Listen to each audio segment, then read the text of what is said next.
Hi, welcome to another video from Dr. Lock. We're going to have a look at two different types of programmers here. Okay, at the moment when you look at them side by side, you're probably saying they look the same, they're all the same, and the only thing you can pretty much tell is the difference on the price and also where you buy it from. One is from China, one is not. One has an extensive list, the other one has a very moderate list, missing certain features and all the rest. And you can already pretty much guess which one has more things and which one has less. But I'm going to take you through, because a lot of people are making this mistake at the moment, thinking one's better than the other or one will do the same job as the other, when it's just not true. Okay, so as you look at the two platforms here, you're going to say, okay, they look the same. The difference is that one is a unique registered design from a professional company, the other one is not. And we'll go more in depth on why that is important later on. For starters, when you look at them online or you compare them or when you're purchasing them, first thing you're going to look at is price. So fair enough, this model here comes in at about $2,000 US. They have come down, probably pick it up 18, 19, you know. It comes loaded with 700 to about 1,000 tokens. So that's really a nice incentive right there when you look at it. When you look at them both, you think, oh, they're both the same. This one's loaded with tokens, the tokens are cheaper, all this stuff. Okay, let's just put all our cards on the table here and just compare them. Okay, and you can make your decision on which one you want to purchase. I'm just going to give you the information on the two programmers because I've tested them both. And I'm not going to tell you which one to purchase. It's completely up to you. Okay, so this one here, 700 tokens to 1,000 tokens, comes in at $2,000. This one here, 1 month free subscription, unlimited tokens, so you have to have many cars lined up so you can really give it a good flogging, work out you know, how to use it, things like that. After that month, you go back down to what the machine came with, which is about 10 tokens. The machine itself and the dongle and all cost me about $5,000. Okay, every time I use this machine, it's going to cost me between about $50 to $60 Australian. Every time I use this machine, considering it's got 800 tokens, you can do the math, it's going to be far cheaper. So when I look at the for investment, I'm looking, okay, if I spend $2,000, I've got let's say 1,000 tokens, I use it till the tokens run out, throw it away, I've made my money off this machine. That's one way to look at it. On the other side of the coin, this one here I have to keep purchasing tokens for. I only get 10 tokens, and every time I do it's going to cost me $50, $60. Okay, so when you compare them like this one is better than this one. Okay, so a lot of people are going to go out and purchase this type of machine. But what I want to do is give you a bit more information about these two machines, so they'll allow you to make the best decision rather than take a shortcut and it be the long cut. Alright, so to start with, a lot of things are very similar on these ones. Originally when this one came out, it came out with a whole heap of dongles just like this. Okay, and China's done a very good job of copying everything that these people make here. And they copied the colors, they copied the code in, code out challenge, they copied it all. Okay, and you get all these dongles. So for each particular car you use a particular dongle. Some cars use the standard dongle, and often there's times when you need to install a key or do a pin code or something, and that's where this comes in here and it challenges you. So this machine here says, oh, grab your little calculator out, put this code in, it'll do the challenge, and then you put it back into this machine. I don't know why they've done that, but I'm saying that it's there. So that's how that machine kind of operates. When this machine came out, yes, it did have different dongles as well, but what they've done is they've come out with the smart dongle. So this device right here, you plug this in the back and it does all of these dongles. Okay, so this whole thing right here is taken out by this right here. I plug this on the back of the machine, I don't need to carry all these dongles, and on top of that I don't need the challenge, so it's saving me time, which I like. So I like my smart dongle, it's good. Okay, we've gone over price, we've gone over the dongles. Okay, so as far as features, now these two look the same. You know, this is a brother to another mother, or a sister to another mister, whatever you want to call it. it's Cheech and Chong, you know, Harry Met Sally. They're different. Okay, they're together, but they're different. You can program car keys on this. I've programmed a couple, had no troubles whatsoever. This machine right here is programmed maybe less than 10 cars, okay, since I've had it. And this one here I've programmed more than 10 cars since I've had it. This is the expensive one, and I'll tell you why. For this particular one here, if you're a professional and you turn up to a job and you plug in a machine and it doesn't work, you're left there with nothing more to do that you can actually do. If the software is not in the machine, it's just not there. So you're limited. On saying that, sometimes you can turn up, you can program the car, bang, bang, bang, everything works good, gives you instructions, and everything works fine. But often what you'll find is that the software levels, there's different levels. This one might have 5 different levels of the software. So you pick a Toyota brand, Toyota system, and it goes Toyota remotes, and it goes down you know, level by level, and it's got the extensive list. So with this one here, what I found is it might have level 1, level 2, but it might not have level 3, and that's important, especially if level 3 is where it goes, oh, I want to program in my remote, or I want to program in you know, a key for a particular type of system. So as far as menus, this one has it all, this one does not. So you take your chances as far as whether or not you're going to be getting your job done as a professional. When you turn up, if you don't have it in your machine and it doesn't work, you're in trouble. I'm going to apply power to these 2 machines now, and I'm going to see if I can run through and quickly show you just, you know, a couple of differences as I tell you more information about them. Okay, we've got power on that one. We've got power on that one. Just by looking at them here, if you can see that, you wouldn't be able to know the difference on them. Even the USB port on them is, you know, they're pretty much identical. Okay, so I've just plugged in the advanced diagnostics one, and it has not asked me for a password yet, which is interesting. Okay, I've plugged in the M8. Okay, so let's go through and do an example. Now it asks me for a password. So I'll quickly just put in my password here.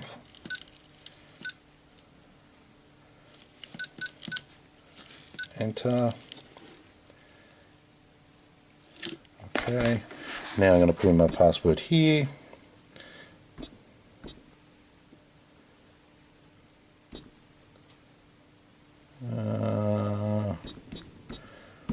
Okay, now the software is different. Okay, so this is how they've gotten around all the legal terms and all the rest. The software is different.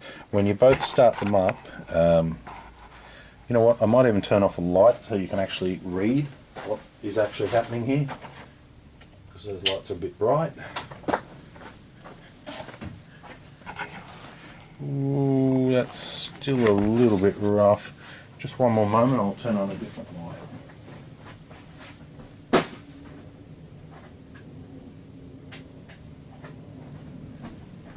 That way you can actually read what is going on screen here. Okay, I'll move the camera about there. Maybe I can prop this one up so you can see it better, and I'll prop this one up too. Sorry about my video presentation. I've got a lot of things going on at the moment, so this is just a quick demonstration. Okay, so press enter key. Press enter key. So this is side by side. I've got 8 tokens left. I've got 772 tokens left. Big difference. Now to start with, I programmed one car yesterday, and it cost me 2 tokens. Reason being is because it allowed me to go into a system, told me I programmed it, but I hadn't. I had to go back and program it again, so it cost me an extra token. So I was a bit peeved that I had to pay not only $60, but I had to pay $120 to program it, because when you factor in a job, if it costs you $60, you need to know it's 60, and when it goes up to 120, you start cutting into your profit.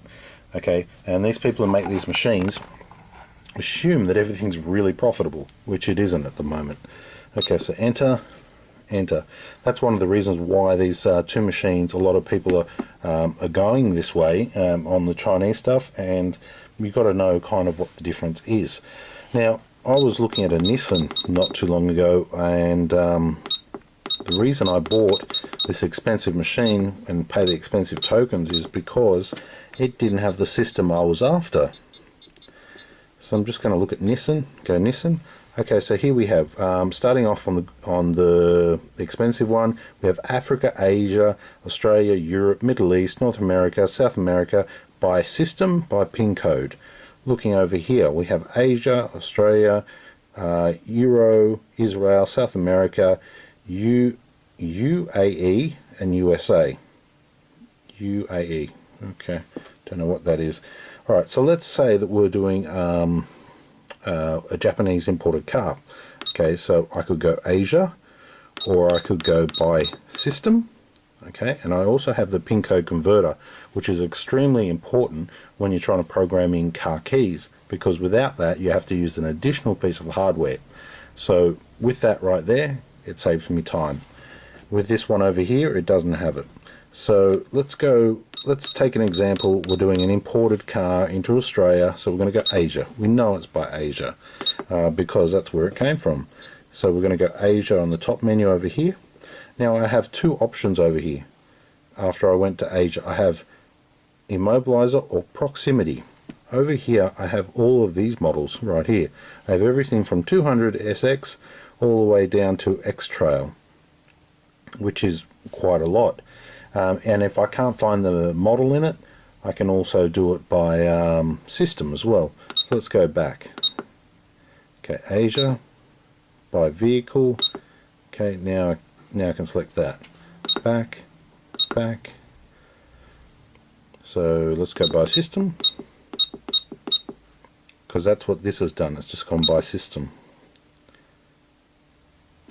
Sorry, enter. By system.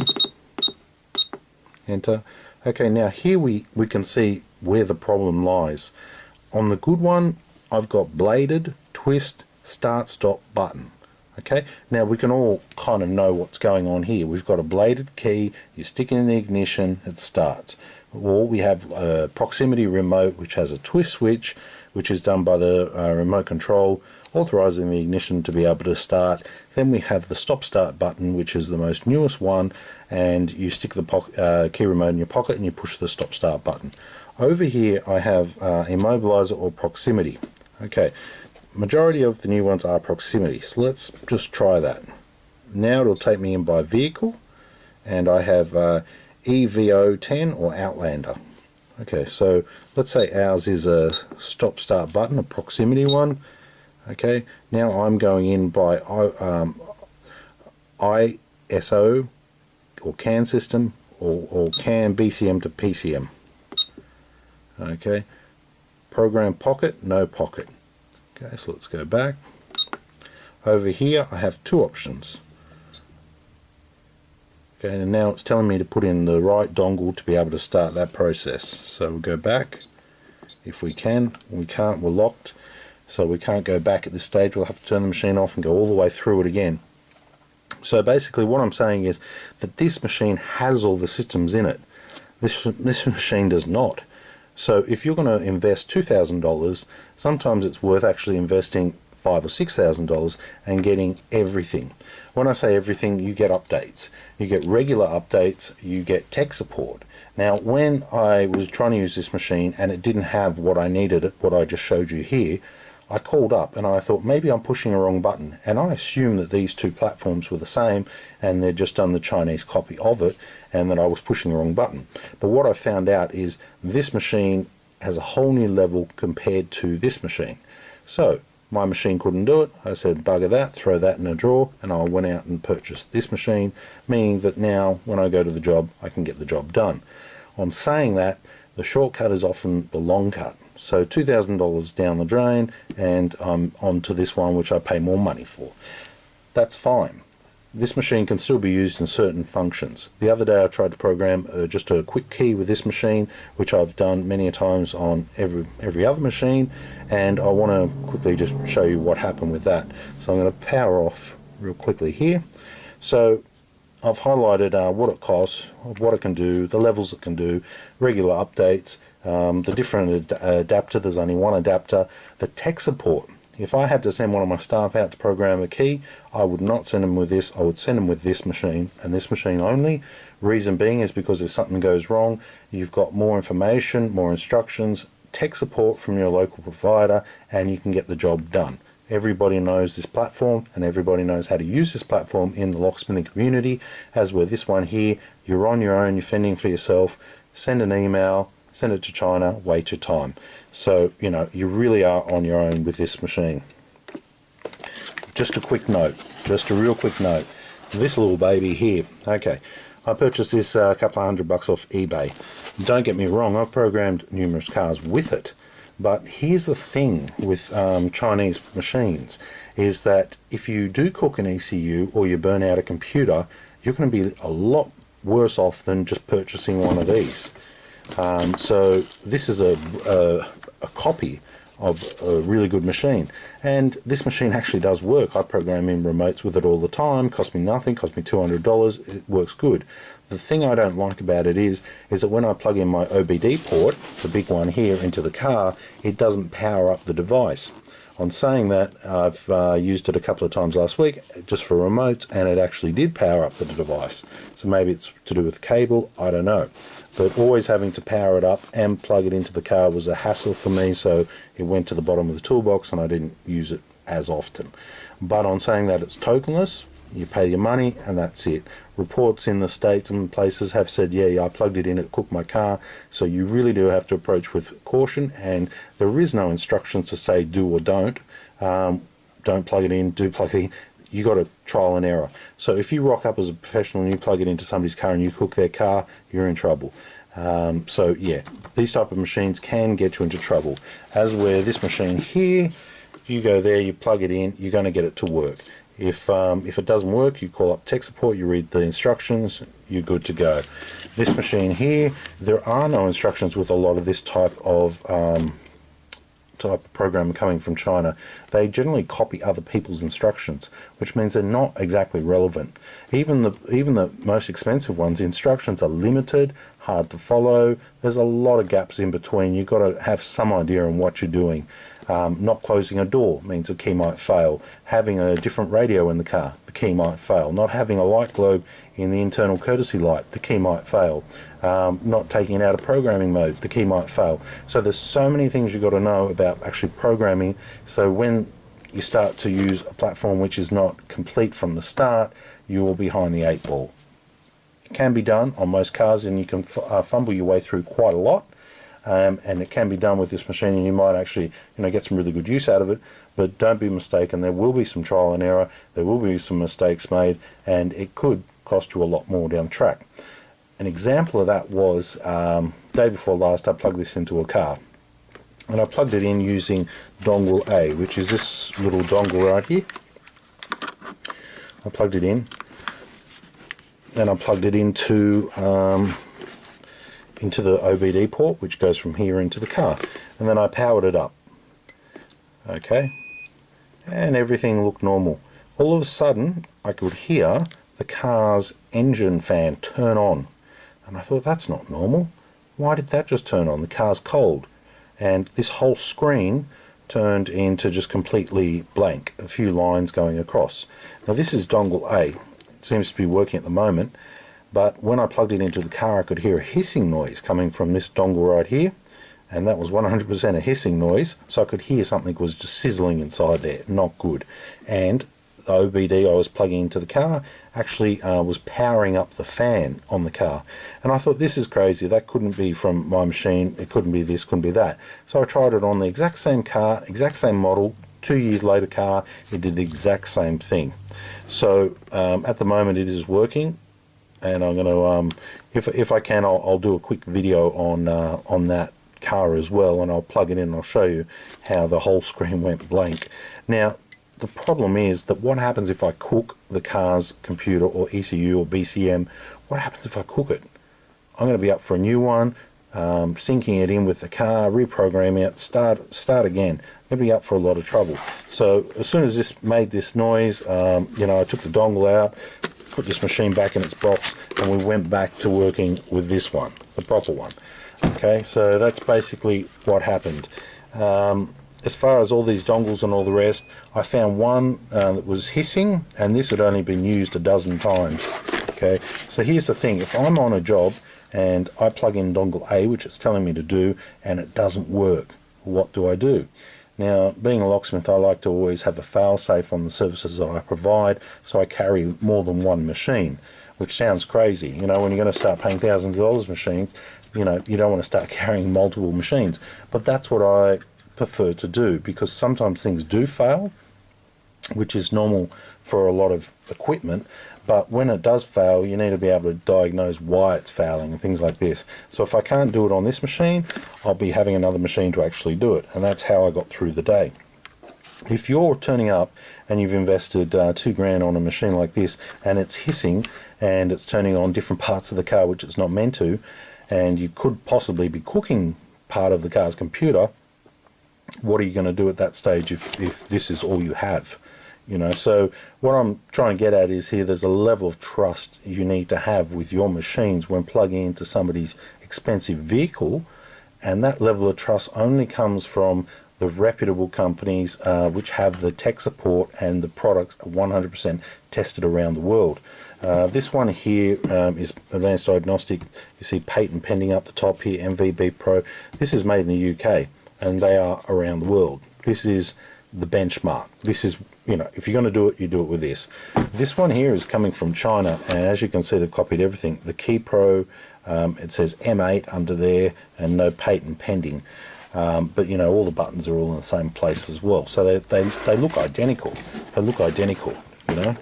But the thing is that what happens? What happens if something goes wrong?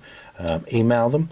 I emailed them the other day, and I said dongle A is hissing, the car's fan is turning on, and you know, I want to make sure I'm not doing any damage. The first response I got back was, please send a photo. Okay, I said it's a blank screen. Blank, blue, lit up blue screen, blank. You know, it's pretty self-explanatory. They said, oh, maybe send a video. And I thought, okay, I'll send a video. So this video is not the video I'm going to be sending them, but I will be sending them a video plugged into that car showing dongle A hissing, okay, hissing, and the blue screen of death with a few lines going across, and it turning on the car's overheating fan. So I will be sending that through. This machine here, you've got two types of software, standard and beta. Beta is at your own risk. It's clearly labeled in there. You use standard, you should have no troubles. On saying that, all the software gets updated very regularly, and it's proved and tested, and you get the support. This one here, you email them. I mean, just to say, look, is my device broken, or is it my dongle that's caused this? Why is it doing this on a standard Nissan? I didn't get a response, and it's been 3-4 days now, and it's been a couple of emails backwards and forwards. Basically, sorry for the long delay, please send a photo. Yes, our technicians are interested, can you do a video? So basically, you're not going to get support with this. Whatever support you do get is going to be limited, a bit of Chinglish there, hard to, you know, speak their language, our language. Okay, so it's backwards, forwards. If it works, and you make good money out of it, go for it. If you know how to use it on particular cars and you can use it every day and make good money, go for it. Okay, but for most other people, when you're dealing with so many cars on the road and so many different you know, jobs that you have to do, it's very hard to be 1000% accurate with everything. You need to read the instructions, and you need to be able to guide you through it, and you don't want to make mistakes along the way. And often you might need to call tech support. And the tech support for this, I picked up the phone when I was using this, and I said, hey, it doesn't work. And he says, well, find this. And I said, it's not on my menu. That's strange. And when I had a look at this one, it's a straightforward process. I would never have had to call tech support had I been using the right machine from the start. So that's my rant about the brother to another mother, sister from another mister. You get the idea. It's up to you which one you buy. It's up to you how you use it, but what I do know is that customers' cars are generally very expensive, and if you're doing this professionally, you don't want to be looking like an absolute tool, sitting there on the job site, not being able to get the car moving. There's so many things you can do to a car wrong that it's just off the scale. You could erase all the keys, now you can't start the car. Not be able to program in any more keys. Burn the ECU. Drop all the remotes, so their remotes at home or the sister's remote's not going to work. So many things you can do. And I have actually found if you don't use the right system, you can actually do that. If it's not taken out of programming mode, it can, you know, jam up. There are times when you could just purely jam things up following the instructions and not be aware of it. This is complicated enough, but if you try this one over here and it goes wrong, you've got nobody you can ask, you've got no tech support, nobody's going to know what you've done, and nobody knows the configuration of this, and it hasn't been tested. Okay, so that's the biggest thing here. Biggest thing, your professional reputation is at stake. You're the key maker, you're the locksmith that goes there to make the key, make the car work, and when things don't start, you look like an absolute tool. On saying that too, you can make money and you can save yourself a few dollars by using a cheaper machine. Okay, don't get me wrong. I mean, I started off using this one before I outlaid for all the other ones, and I'll tell you now, I've done many a remote control with that, and I've made good money with it. But on saying that, too, people are on YouTube and all the rest saying the SPB cooked this or did that. So, you know, you really got to know when and where to use it. Read a lot and all the rest, and if you're lucky, you won't burn anything out using it. Okay, so that's my quick overlook of the two machines. And if you want to be professional, be professional. You want to try your luck, your choice. But I'm just saying, from an employer, like if you're a boss and you're sending somebody out, you probably don't want to muck around. You might pay more. And here's the thing, when these companies that produce this aren't really, how do you say, knowledgeable on how much it costs to make a car key. When you provide a car key, you've got the blade, you've got the remote, you've got the chip, you've got to program in the chip to the car, you've got to program in the remote to the car. All this expensive equipment, machinery, then you've got to cut the key. The key has to be perfect. Okay, all of these things cost a lot of money. We're talking, there's locksmiths out there with vans over $100,000, some up to probably $200,000 who specialise in automotive. So what I'm saying here is it's very expensive to buy the tools, to buy the correct tools. And I can see that people think that if you take a cheaper tool, you start to earn more profit back. Because when you're comparing it and you're saying to the customer, this key is going to cost you $600 because I have to pay for my machine, my $60 token, my remote control $60, my remote control programming machine, which also cost me another $1,000. Then my key machine cost me $20,000, plus my work van cost me another $30,000. It starts to really add up, and you have to charge some reasonable money to do that. Now, with everybody who's moving into the market with a flood of these cheap machines, cheap tools, cheap Lishy tools, cheap turbo, pick decoders, cheap programming, cheap cloning, with all these machines coming in, people are starting to quote it down. And what happens is that some people are cluey enough to actually make certain machines work on certain vehicles, and they're taking that corner of the market. So what used to be very lucrative for locksmiths to just do automotive is now not, because of the cheaper Chinese machines coming through and more competition of people actually producing the keys. So if it's a $600 key normally, we might be down to probably about $450 at some stages. So having a machine that doesn't cost you anything to program it definitely helps. Buying your stuff from China definitely helps. But on saying that, every time you're buying from China, it doesn't guarantee you the products of the quality that you need to get the job done. And when you're talking about somebody's car that could completely play up, not start, burn a computer, you know, you're trying to sacrifice, you know, quality to try and make a bit of money, and you're leaving the customer with a job that could go either which way, or a product that could go either which way. So it's completely up to you how you know, use the products you want to use. But I'm just saying there is some big benefits to taking a step back and doing it properly, compared with trying to cut a corner and do it the cheaper way.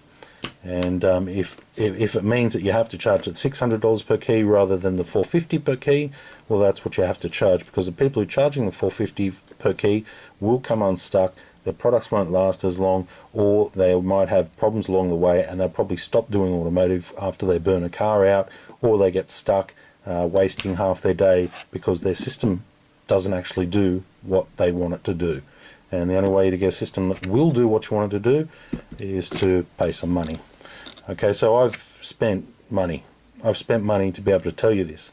And if it saves you some time, leave a comment below. And if it stops you burning out a car's computer, don't ask me for tech support on this, and don't ask me for tech support on this. There are places that do provide that. I don't provide that. I just provide a knowledgeable insight from a user's perspective, and for somebody who's actually used and paid for the machines to be able to do that.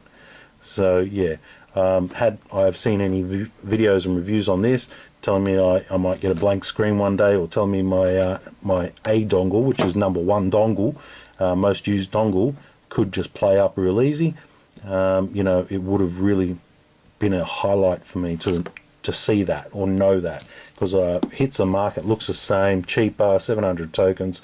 You know, it's a pitfall that anybody could fall into, assuming going out doing a job, and I think the second job I try to do wouldn't work. You know, I've done a couple of cars on it, don't get me wrong, you know, but this one here I can guarantee I can get the job done. And at the end of the day, you might be spending $60 more on a token, or $50 more. Buy them in bulk, they're going to be cheaper. That's one way to save. But you've got to look at the time of you've saved. So if you go up to job, takes you 20 minutes to do a job. Okay, so you're talking 1 hour split into 3. You're paying, let's say, $60 an hour for a staff member, which is pretty high.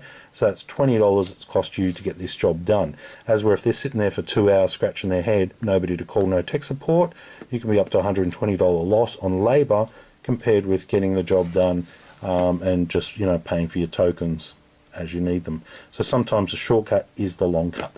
That's what I'm trying to get here, and just highlight the two machines. I'll see if I can give you, I've ranted enough now, I'm going to see if I can give you, you know, a bit more of a look in. So I just have to unlock this one again.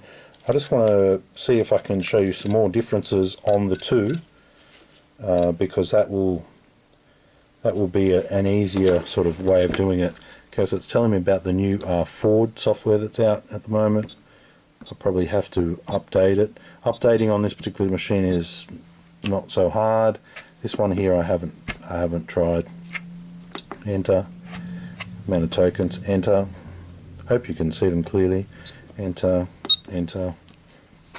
Being a locksmith, I'd love to pull this apart and see if I can crack this machine, get myself some more tokens. But on saying that, you get what you get, and sometimes you have to pay the piper. You know, give Caesar what is Caesar's. They've done an awesome platform, and you know, sometimes you have to just pay for it. So looking over here, I can see a few less here, because we start off at Alpha, Great Walls down the bottom, Great Walls 1 up here, so we're missing 1 over here. Alpha, Audi, Bentley, BMW, Alpha, Audi, Bentley, BMW, Cadillac, Chrysler, Citroen, Dakar, Daewoo, Dodge, Ford, FAW, never heard of that. Ford, okay, so we've got Ford, okay, GM USA, General Motors, okay, that's where the difference is. GM USA, GM Opel, General Motors, we don't have General Motors over here. Okay, so they've put it under one category there. Honda, Hyundai. Okay, so let's have a look at Hyundai. Okay, everybody's familiar with Hyundai. Okay, Hyundai. Let's go Australia to show some. Okay, so here we have both done Australia. So immobilizer, remote function, proximity. Let's go immobilizer, by system. Okay, so I'm seeing exactly the same thing right there. Let's go proximity, the new stuff. By vehicle, proximity by vehicle. Okay, so I'm seeing one more over here. I see iX35, iX45, Santa Fe, Veloster, no Veloster over here. Okay, back. Remote function. by vehicle. Okay, so remote function by vehicle. Let's check out how many remote functions by vehicle. Okay, so I can clearly see this one has more than this one. Accent, I-20, I-30, IXE5, IMAX, Elantra, Taracan. So this one, I-20, I-30, IMAX, Taracan. Okay. So this, it would really shit you when you go to program in a remote thinking it's all there and you find, hey, that one's not there.